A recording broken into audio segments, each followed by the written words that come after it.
Well, what I said earlier, before you all arrived, was that things are a lot different today than they were on November the 19th, 1863. At that time, as I arrived at the cemetery, the work was not completed. There were stacks of coffins which still waited to be buried.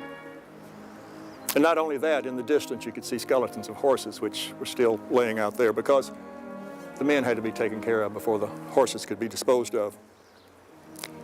As I approached the speaker stand, there are soldiers that are standing shoulder to shoulder with arms in ready position.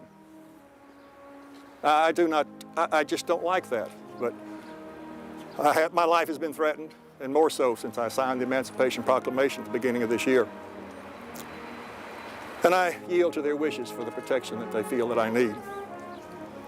I take my seat on that platform, and as I look out over this battlefield where about 4 months ago, men were fighting, and now thousands lay silent in this newly created cemetery,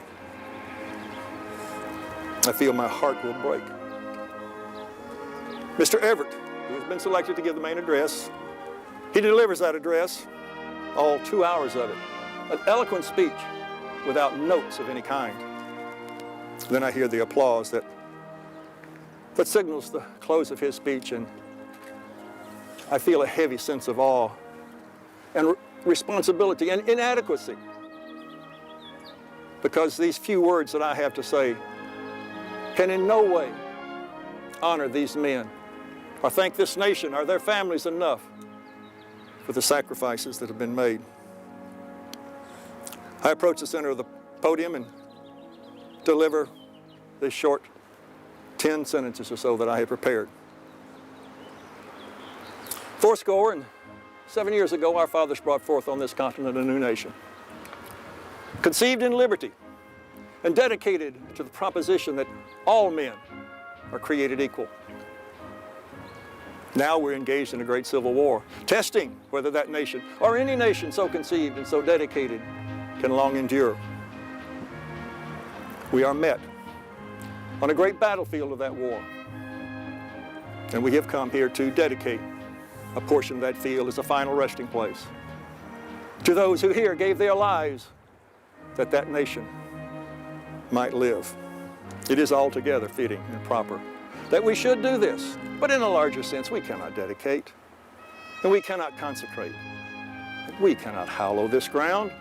The brave men, living and dead, who struggled here have consecrated it far above our poor power to add or detract.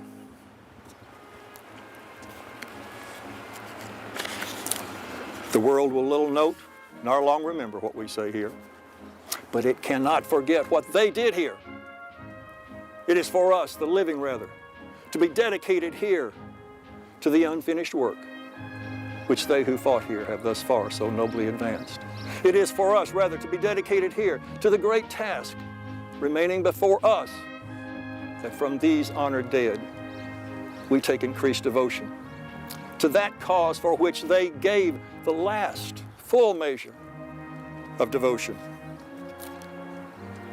That we here highly resolve that these dead shall not have died in vain, and that this nation, under God, shall have a new birth of freedom, and the government of the people, by the people, and for the people, shall not perish from the earth.